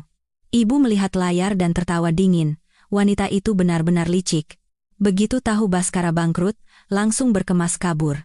Tidak ada ikatan batin sama sekali. Ayah mengangguk dan mengirim pesan ke sekretaris. Jangan sampai lepas dari pandangan. Lihat baik-baik apa saja yang ia bawa keluar, biar bisa dihitung saat menagih Baskara. Belum sampai setengah jam, terdengar suara pertengkaran dari dalam apartemen. Sekretaris mengarahkan kamera ponsel ke arah jendela. Tidak terdengar jelas, tapi terlihat bayangan orang berjalan mondar-mandir dan jeritan melengking Larissa samar-samar terdengar. Sekitar 10 menit kemudian, Larissa melompat keluar dari gedung dengan kopernya. Rambutnya acak-acakan, gaunnya robek di satu sisi. Di tangannya, ia menggenggam erat kotak perhiasan dan sebuah tas hitam. Tanpa ragu, ia melemparkan kopernya ke taksi yang berhenti di pinggir jalan, lalu ia sendiri masuk. Mobil itu melaju kencang tanpa menoleh ke belakang. Sekretaris segera mengikutinya. Nona. Larissa naik taksi ke arah stasiun kereta api. Tasnya kelihatan penuh. Sepertinya berisi uang tunai dan perhiasan. Di kotak perhiasan itu sepertinya ada cincin berlian dan kalung yang pernah dibelikan Baskara. Saya melihat taksi yang perlahan menjauh dan tidak merasa terkejut sedikit pun. Larissa pacaran dengan Baskara karena uang sejak awal. Sekarang dia bangkrut, Larissa tidak punya alasan untuk tetap di sisinya. Tidak lama, sekretaris mengirim video yang lebih jelas. Video itu diambil dari belakang taksi. Larissa duduk di kursi depan, membuka tas hitam dan menghitung uang, tersenyum lebar. Kondisinya yang menyedihkan, saat bertengkar di apartemen tadi lenyap tak berbekas. Wanita itu menakutkan sekali. Ibu melihat video itu dan memukul sofa. Baskara sudah susah payah membelikannya rumah, membelikannya cincin berlian. Saat dia susah begini, bukannya membantu, malah berkemas kabur. Benar-benar tidak punya hati nurani. Ayah malah tertawa seolah itu hal yang bagus. Baguslah. Biar Baskara tahu sifat asli wanita yang ia anggap cinta sejatinya. Kalau tahu wanita itu mencuri semua barangnya dan kabur, pasti dia syok. Seperti yang diduga, belum sampai jam 10 malam, ada pesan dari sekretaris. Nona, Baskara keluar dari apartemen. Dia hanya pakai sandal jepit, berteriak-teriak kalau Larissa mencuri uang dan perhiasannya, bahkan membawa serta sertifikat rumah. Di video selanjutnya, Baskara berada di bawah apartemen, rambutnya seperti sarang burung, sandal jepitnya lepas satu. Di tangannya ada secari kertas robek, ia berteriak ke arah kehampaan, Larissa, kamu wanita ular. Kembali. Itu uangku, cincin berlianku. Aku tidak akan melepaskanmu. Para tetangga mulai berkerumun. Beberapa memotret, beberapa menunjuk-nunjuk, itu kan si menantu numpang hidup yang tidak bisa bayar nikah? Dicuri selingkuhannya? Ya? Rasakan, selingkuhi istri. Akhirnya dikhianati selingkuhan sendiri. Rasakan? Baskara mendengar itu, marah hingga memungut batu di pinggir jalan dan melemparkannya ke jendela apartemen. Bunyi pecah. Terdengar bersamaan dengan kaca yang hancur. Satpam berlari menghampiri dan menahannya. Pak, tidak boleh begini. Kalau Bapak terus begini, saya panggil polisi, panggil saja. Baskara mendorong satpam itu dan terduduk di lantai, menangis meraung-raung. Istri mau cerai. Selingkuhan mencuri uangku. Perusahaan bangkrut. Aku sudah tamat. Buat apa hidup lagi? Pesan suara dari sekretaris masuk. Nona? Baskara mengamuk seperti ini, Satpam jadi lapor polisi. Sebentar lagi polisi datang. Dengar dari tetangga, Larissa meninggalkan catatan, uang dan perhiasan ini anggap saja kompensasi waktu yang kuhabiskan bersamamu. Selanjutnya tidak usah hubungi aku lagi. Lalu pergi. Saya melihat Baskara yang hancur di video dan tidak merasa kasihan sedikit pun. Ini adalah hukuman yang pantas ia terima. Ia mengkhianati saya demi Larissa, dan sekarang ia dikhianati oleh Larissa. Hukum karma. Ibu mengambil ponsel dan mengirim pesan ke pengacara Budi. Pak Budi, uang dan perhiasan yang dicuri Larissa itu semua dibeli dengan harta bersama. Apa itu termasuk penggelapan harta? Bisa diambil kembali? Tidak lama. Ada balasan. Bisa. Bu. Aset tersebut dianggap harta bersama. Pemberian dari Pak Baskara kepada Nona Larissa tanpa persetujuan Ibu Anindita tidak sah secara hukum. Sekarang Nona Larissa melarikan diri, kita bisa mengambil tindakan hukum untuk menuntut pengembalian seluruhnya. Baik perhiasan, uang tunai, maupun uang muka apartemen. Semuanya bisa dituntut kembali. Ayah mengangguk dan menoleh ke saya. Baguslah. Biar si Larissa itu ikut menanggung akibatnya. Dia pikir bisa kabur begitu saja? Biar dia tahu hukum tidak semudah yang dia kira. Belum sampai jam 11 malam, ada pesan terakhir dari sekretaris. Nona, polisi sudah menangkap Baskara. Tuduhannya perusakan properti. Malam ini sepertinya harus menginap di sel. Saya menutup telepon dan bersandar di sofa menonton TV, merasa lega. Dari Pak Baskara yang pernah berjaya, menjadi orang yang ditinggal selingkuhan dan ditangkap polisi, semua ini adalah perbuatannya sendiri. Ibu datang membawa buah dan memberikan sepotong apel pada saya. Sudah. Berhenti memikirkan hal-hal itu. Besok kita belanja, beli baju baru, ganti suasana. Saya menerima apel itu dan menggigitnya. Rasanya manis menyebar di mulut. Benar, sinetron Baskara dan Larissa akan segera berakhir, dan kehidupan baru saya baru saja dimulai. Sebelum tidur, saya menerima foto dari sekretaris. Foto Larissa yang sedang membeli tiket di stasiun kereta. Di tangannya masih ada kotak perhiasan itu, dan ia tersenyum pada penjual tiket. Sekretaris menulis catatan di bawah foto, alamat Nona Larissa sudah dilaporkan ke polisi. Polisi akan menangkapnya di stasiun kereta. Barang yang dicuri sepertinya bisa diambil kembali. Saya melihat sikap bangga Larissa di foto dan tertawa kecil. Dia pikir bisa lolos dengan aman, padahal setiap gerak-geriknya ada dalam pantauan kami, yang menantinya bukan hanya aset yang akan disita, tapi juga hukuman pidana.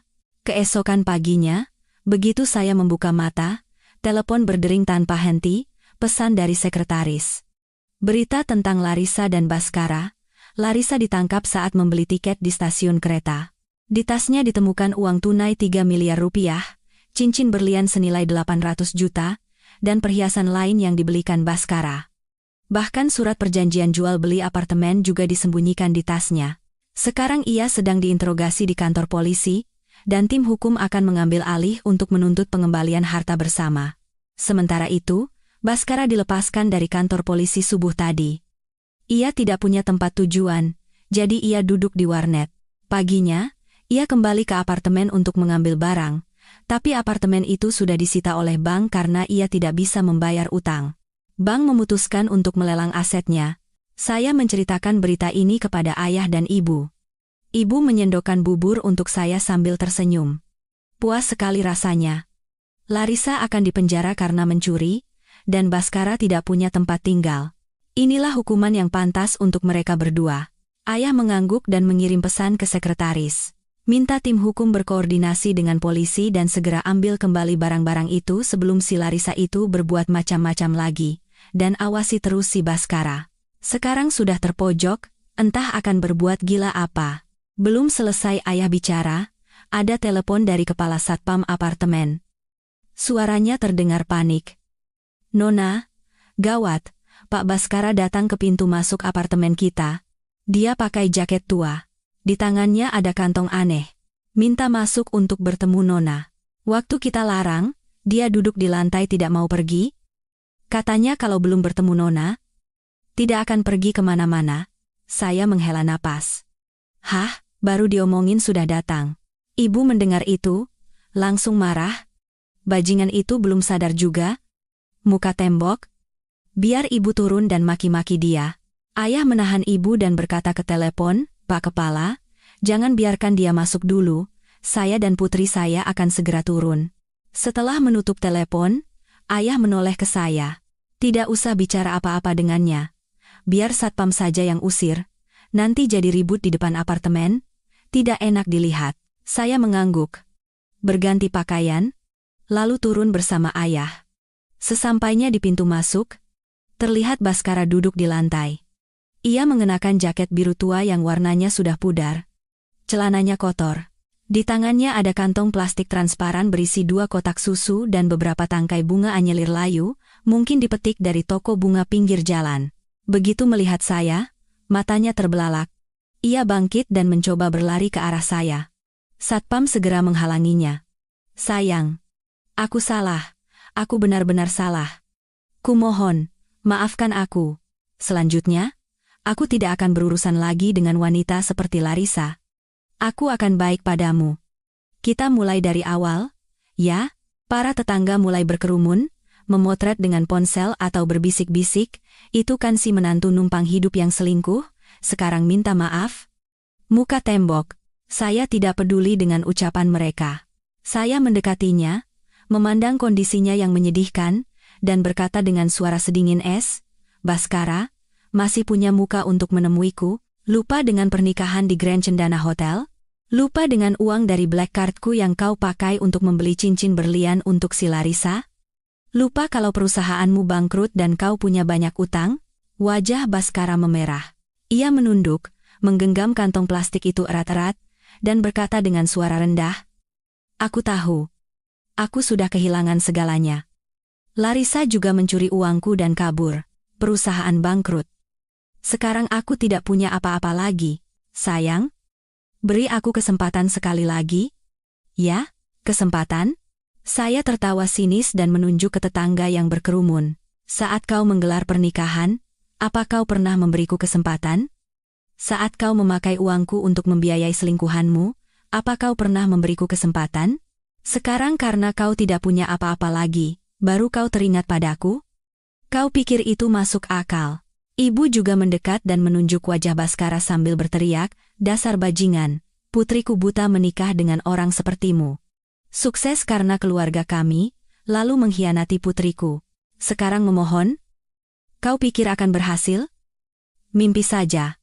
Baskara dimaki-maki ibu sampai tidak berani mengangkat wajah. Tiba-tiba, ia berlutut di lantai dengan bunyi duk. Orang-orang di sekitar terkejut. Baskara berlutut sambil menangis. Sayang, kumohon. Aku benar-benar salah. Selanjutnya aku akan melakukan apa saja. Pekerjaan rumah, memasak, apapun yang kau suruh akan kulakukan. Kumohon, jangan tinggalkan aku, ia berkata sambil mencoba memegang celana saya, tetapi saya mundur dan memberi isyarat pada satpam untuk menariknya. Baskara, berhenti bersandiwara. Kau memohon padaku sekarang bukan karena cinta, tapi karena kau sudah terpojok. Kau mau memanfaatkanku sebagai tangga untuk bangkit lagi, kan? Aku tahu, aku tidak akan tertipu. Dan utangmu padaku, akan kutagih sampai lunas. Saat Baskara hendak mengatakan sesuatu, ayah mendekat dan berkata kepada kepala satpam, Pak, seret bajingan ini keluar. Jangan biarkan dia menginjakan kaki di sekitar apartemen ini lagi. Kalau datang lagi, lapor polisi. Satpam memegang kedua lengan Baskara dan menyeretnya keluar. Baskara meronta-ronta sambil berteriak, sayang, aku salah. Beri aku kesempatan lagi. Aku tidak bisa hidup tanpamu. Para tetangga berteriak puas. Cepat seret keluar. Orang seperti itu merusak pemandangan. Nona, orang seperti itu jangan dimaafkan. Baskara diseret, berbalik menatap saya dan berteriak, sayang, aku akan kembali lagi. Aku akan terus datang sampai kau memaafkanku. Saya tidak menatapnya lagi, dan masuk ke dalam bersama ayah dan ibu. Ibu masih marah, bergumam, orang sial. Tidak seharusnya turun, buang-buang waktu saja. Ayah menepuk bahu saya. Jangan dipikirkan. Sekarang dia tidak punya tempat tujuan. Makanya begitu. Nanti ayah akan ingatkan Satpam. Jangan khawatir. Sesampainya di rumah, ada pesan dari sekretaris. Nona, tadi lihat Pak Baskara diseret Satpam. Dia tidak kembali lagi, tapi berjalan ke arah stasiun kereta. Sepertinya mau mencari Nona Larissa. Saya membalas, mengerti, lalu meletakkan ponsel. Ibu datang membawa bubur panas. Sekarang berhenti memikirkan bajingan itu. Siang ini kita belanja, beli baju baru, ganti suasana. Saya menerima bubur itu, menyuapnya, dan merasa tenang. Permohonan Baskara hanyalah rontaan orang yang terpojok. Saya tidak akan luluh seperti dulu lagi, dan tidak akan memberinya kesempatan lagi. Sekali sudah lebih dari cukup. Siang harinya, saya pergi berbelanja dengan ibu, membeli baju baru, kosmetik baru, dan menata rambut baru. Melihat diri saya yang tersenyum cerah di cermin, saya sadar hidup tanpa Baskara jauh lebih bahagia. Sore hari saat pulang, ada telepon dari kepala Satpam. Baskara tidak kembali ke apartemen, tapi duduk jongkok di seberang jalan sepanjang siang. Saat matahari terbenam, ia pergi dengan bunga anyelir layu di tangannya. Saya mendengar itu dan hanya berkata, "Mengerti?" Lalu menutup telepon. Keterikatannya di mata saya hanyalah rasa kasihan pada diri sendiri yang konyol. Dia pikir dengan begitu saya akan luluh, padahal dia sudah menghabiskan semua perasaan baik yang pernah saya miliki untuknya. Sebelum tidur, ada pesan dari pengacara Budi. Larissa sudah mengakui semua aset yang ia curi dibeli dengan harta bersama dan bersedia mengembalikan semuanya untuk meminta keringanan hukuman. Sementara itu, Baskara digugat oleh banyak penagih utang dan akan segera diproses secara hukum. Keesokan paginya, begitu selesai sarapan, ada video lagi dari sekretaris. Video Baskara mengenakan jaket tua yang sama, memegangi gerbang besi di depan kantor polisi dan berteriak-teriak sebelum didorong keluar oleh polisi. "Nona, Pak Baskara mengamuk di kantor polisi dari pagi. Minta bertemu Nona Larissa." Waktu polisi bilang sedang diinterogasi dan tidak bisa ditemui, dia berdiri menghalangi pintu. Akhirnya diusir. Saya menunjukkan video itu pada ibu. Ibu yang sedang mengelap meja, tertawa panjang. Bajingan itu belum sadar juga? Larissa sudah mencuri semua uangnya? Masih saja dirindukan? Otaknya sudah geser? Ayah yang sedang membaca koran, tanpa mengangkat wajah berkata, "Sekarang seperti orang tenggelam yang meraih jerami." Dia tahu tidak ada harapan darimu, jadi dia mau memohon pada Larissa. Tapi Larissa sendiri sekarang tidak bisa menyelamatkan dirinya. Mana peduli sama bajingan itu? Saat itu, pesan baru dari sekretaris masuk. "Nona, Pak Baskara diusir dari kantor polisi, lalu pergi ke sebuah klub di kota. Sepertinya dia dengar teman-teman lamanya ada di sana. Mungkin mau pinjam uang." Saya memeriksa lokasi real-time yang dikirim sekretaris. Klub itu tidak jauh dari rumah saya. Siang ini juga tidak ada kerjaan. Jadi saya mengirim pesan ke sekretaris, "Jangan terlalu dekat. Awasi saja dari jauh. Kalau ada apa-apa, cepat hubungi saya." Sekitar setengah jam kemudian, sekretaris mengirim video yang jelas. Di depan klub, Baskara ragu-ragu sejenak, menggenggam uang receh di sakunya, lalu masuk. Tapi tidak sampai 10 menit, ia diseret keluar oleh 2 satpam. Beberapa lembar kartu nama lecek dan setengah bungkus rokok jatuh ke lantai. "Pak Wang, keluar. Dulu kita kan abang adik. Pinjam uang sedikit. Nanti pasti saya kembalikan." Pintu klub terbuka dan seorang pria gemuk keluar. Itu Pak Wang yang dulu sering bergaul dengan Baskara. "Siapa? Baskara? Belum sadar juga? Mau pinjam uang lagi? Lupa waktu aku minta bantuan bisnis kecil-kecilan? Apa yang kau lakukan padaku? Sekarang kau bangkrut, baru teringat padaku? Pak Wang, soal dulu saya salah. Saya minta maaf. Pinjam uang 5 miliar saja. Bunganya berapapun akan saya bayar." 5 miliar? Pak Wang tertawa sinis dan menyiramkan anggur di tangannya ke wajah Baskara. "Lihat kondisimu. Pakaianmu kumal begini mau pinjam uang dariku? Aku takut kalau kupinjamkan, bunganya saja tidak akan kembali." Orang-orang di sekitar berkerumun dan tertawa mengejek. "Itu kan Pak Baskara, CEO Baskara Teknologi? Kenapa jadi begini? Dulu gagah sekali, sekarang lebih parah dari anjing." Pak Wang memberi isyarat pada satpam. "Seret bajingan ini keluar." "Sial saja." Satpam menyeret Baskara ke pinggir jalan. Pak Wang masuk ke klub tanpa menoleh lagi. Baskara terduduk di pinggir jalan, tidak bergerak cukup lama, tubuhnya bergetar, sepertinya sedang menangis. Pesan suara dari sekretaris masuk. Nona, Pak Baskara sudah duduk di pinggir jalan selama 20 menit. Tadi dia terus mencoba menelepon teman-teman lamanya, tapi tidak ada yang angkat, atau diangkat lalu ditutup. Beberapa bahkan sudah memblokir nomornya. Saya melihat punggungnya yang kesepian di video dan tidak merasa kasihan sedikit pun, itulah hasil dari jalan hidup yang ia pilih. Siang harinya, saya pergi ke galeri bersama teman. Sesampainya di pintu masuk, melihat sekelompok orang sedang bertengkar di pinggir jalan. Saat mendekat, ternyata Baskara lagi. Ia sedang memegangi lengan seorang pria. Pak Li, beri saya pekerjaan. Tidak usah dibayar juga tidak apa-apa. Beri saya kesempatan sekali saja. Pak Li itu adalah orang yang pernah berbisnis dengan ayah. Ia tampak kesal dan menepis tangan Baskara. Pak Baskara, sekarang saya dan Anda tidak ada hubungan apa-apa lagi. Perusahaan Anda bangkrut, seluruh kota tahu. Bagaimana saya bisa mempekerjakan Anda? Reputasi perusahaan saya bisa ikut hancur. Baskara terhuyung dan jatuh. Dahinya berdarah, tapi ia tidak peduli. Bangkit dan mencoba memeganginya lagi. Pak Li tampak jijik dan berteriak pada orang-orang di sekitar, "Siapa saja, tolong tarik orang ini."